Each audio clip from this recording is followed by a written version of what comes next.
So now at this point we've gotten back together, but when you love somebody, when you truly tell someone that you love them and you're genuine about it, you don't realize how how much power you're giving this other person, because you become so vulnerable to them. You could tell a family member that you love them, and like the love, the unconditional love that you have with your family is a lot different than like a person that you've met, like your soulmate, quote unquote. Because I could say that I love my dad, my sisters, my nephews, my mom, right? And I know at the end of the day, these are people that will always be in my life, will always be there for me and be supportive of me, and won't look down on me or anything of that nature. I can put my complete trust in them. I can say that I love them with no regret. You know what I mean? But with just not a random person, but I mean with the person that just comes into your life, and you've built a pair bond with this person, and you say that you love them. It's like you're putting so much power into their hands, because that's your emotion, that's your vulnerability that they're holding. It's like it's like your heart is like a glass, like it's like a piece of glass, it's a glass fragment that they're holding. At any given time, they can drop it and smash it to the ground and totally fuck your whole day up, your whole life up. That's pretty much what Suzy had done to me. Not intentionally, of course. I mean, I felt the love. I felt her love. She was genuinely in love with me. It's just everything that we were dealing with at that time just took its toll. But she had this glass fragment of my heart, and she pretty much just let it drop, smashed it to pieces, then came back and tried to mend the pieces back together. But what happens when you try to mend glass, like when you try to put glass back together? Yeah, sure, you can put a glass back together, but you're still gonna have the cracks inside of them. I still loved her, I still cared about her, but my feelings for her weren't as strong as they once were, because I was scared at this point. You know, I became vulnerable to this girl, and she indirectly, you know, abused that. You know what I mean? And I didn't want to have to go through that again, because if she could quit after all of that, then what's for making her quit again? And it scared me, because it's like you hear all this stuff, this bullshit about marriage. Like when it comes to marriage, you hear this bullshit like, oh, through sickness and through health, through death do us part. But how many people actually believe that shit? When that entire quote was first said, I'm sure it actually meant something. But nowadays, people don't know what the fuck that really means, to stay, genuinely, you know, attached to this person to the point where it's like through sickness and through health, you're with this person, you know, for better or worse, for richer or poorer, you're with this person, you know. A lot of people don't know what that really entails nowadays. I know we weren't married or anything, but like the way we loved each other, we might as well have been, like, you know what I mean? Like, we actually cared about each other, and just to see it fall apart all because of our parents, it was rough, man. It was really, really rough, and I didn't know how to handle that, because like I said, I was in a really, really bad place. Like, I mean, girls have, this was not my first time being dumped, or like first time encountering a breakup, but and because of that, I thought I was gonna be prepared. Like, nothing can really prepare you for a breakup. You have stuff that you can fall back on in regards to like what can get you out of the rough patches, but no matter how you spin it, breakups are still always rough, man. Like, I've never really had a breakup where I was like, wow, like, I'm cool, I'm alright. You know what I mean? Like, it's whatever. I can just, go chill with the friends and be alright. Breakups are still pretty bad. I mean, there's certain things that you can do to help mend the pain, but no matter how you spin it, like I said, breakups are shitty. I didn't want to have to go through that situation again, so I was really distant towards her. I stopped saying I loved you to her. You know what I mean? And she sensed that, and she missed that, and she missed that dynamic. It was like we weren't the same person, like we weren't the same people anymore. You know what I mean? And like that's why it's really hard when like people break up and they try to go back, they try to get back into a relationship, but like there's still a lot of bad blood between. You know, that's it's kind of, there's still bad blood that's lingering in the air, so it makes the dynamic really hard for you to like adjust and adapt to that change, because the change is often never good. Eventually, it started taking its toll, and she was unhappy, and because she was unhappy, I was unhappy, but also I was still kind of scared too, right?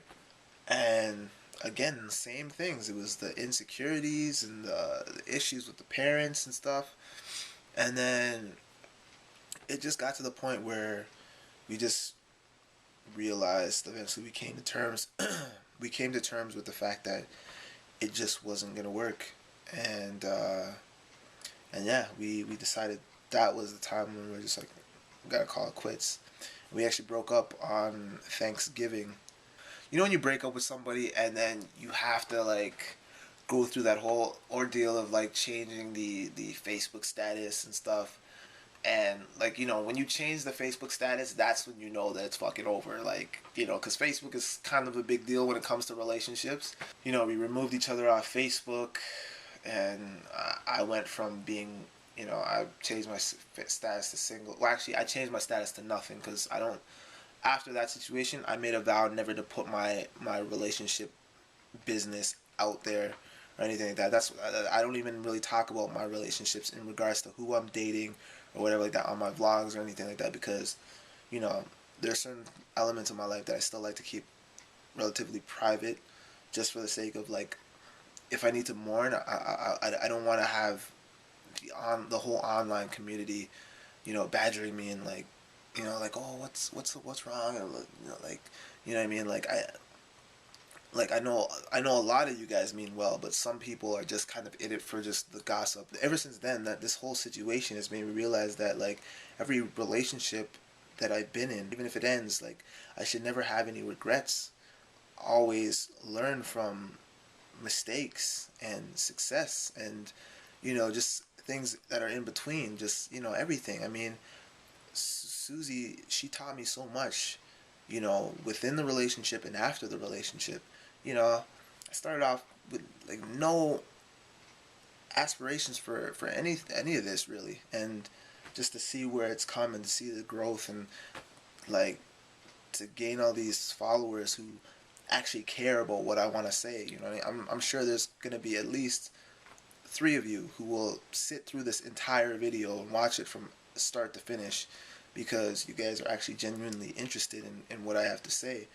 And, you know, I don't have like 100,000 subscribers like Timothy De La Ghetto or anything like that, but the fact that I have people who actually watch me is is a huge success to me, because growing up, no one wanted to hear what had to say. No one got give a fuck.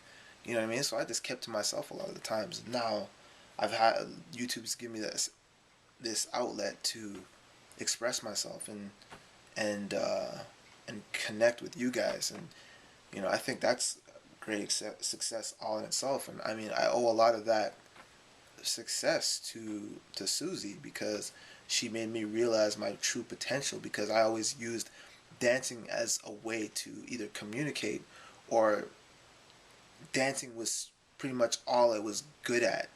I wasn't good at sports. I did terrible in school. So dancing was the only means of, you know, connecting with people. You know what I mean? I would dance and people would be like, "Oh, you're a sick dancer." And that would be a conversation starter for me. And, you know, it was either that or I would get by because I was okay looking. You know what I mean? So, but now with the show, with the Real Talk Gurus, it's like, you know, people are watching me, and they're like, I'm getting comments like, "Oh my gosh, you're a genius. How did you think of this? Like, you're so funny," and all this stuff. And it's kind of, you know, it's kind of liberating, because it's like I've never had any of these compliments before. It's always been like, "You're a sick dancer. Your windmills are crazy." all this stuff. And it's just like to be known for something other than either your looks or your ability to physically entertain. You know what I mean? So yeah, I mean, it it was definitely a growing experience. A lot of people, when they get into breakups and they they get all mad and angry. Yeah, of course, express your anger, express your rage, all that stuff. You know what I mean? But at the end of the day, you've learned something. You've been through a life changing experience, and for you to come out of that and all you feel is anger is kind of like a waste, and it's kind of sad, really.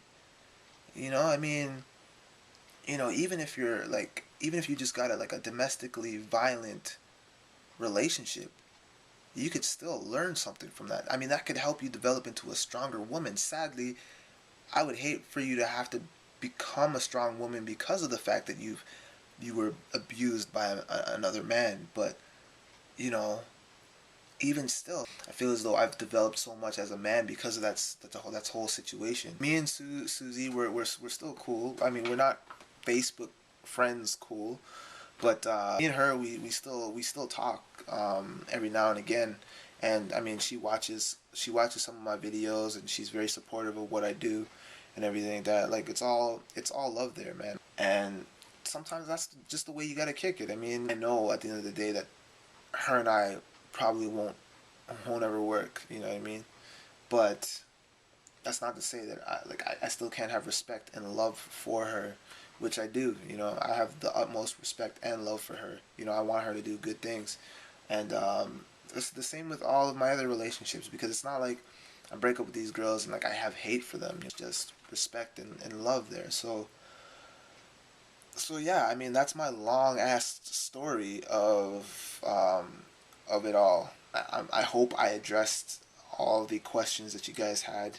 Anyway, I know this is a long vlog, and some of y'all are gonna be bugging out as to why it is so long. But hey, whatever, man. For whether one person watches it or none, I'm glad I got to express myself. And if anything, this particular blog is just simply gonna be just for me, just to look back on it and just admire the growth. You know what I mean? Because I've never really reflected on it until you guys actually asked me to talk about it. So it's actually good, or it will be good rather, to kind of just see and hear for myself the growth and what I went through and everything. So if for those of you who are watching, I want to thank you. And I hope, if anything, you do learn something from this little story that I told you, and that I don't know. I don't really have a closing message, but yeah. I mean, don't be afraid of love, and don't regret losing love. You know what I mean? Just take every experience as a life lesson, and that's it. So anyway, I'm your boy Tactics, and I'm out. I love you guys.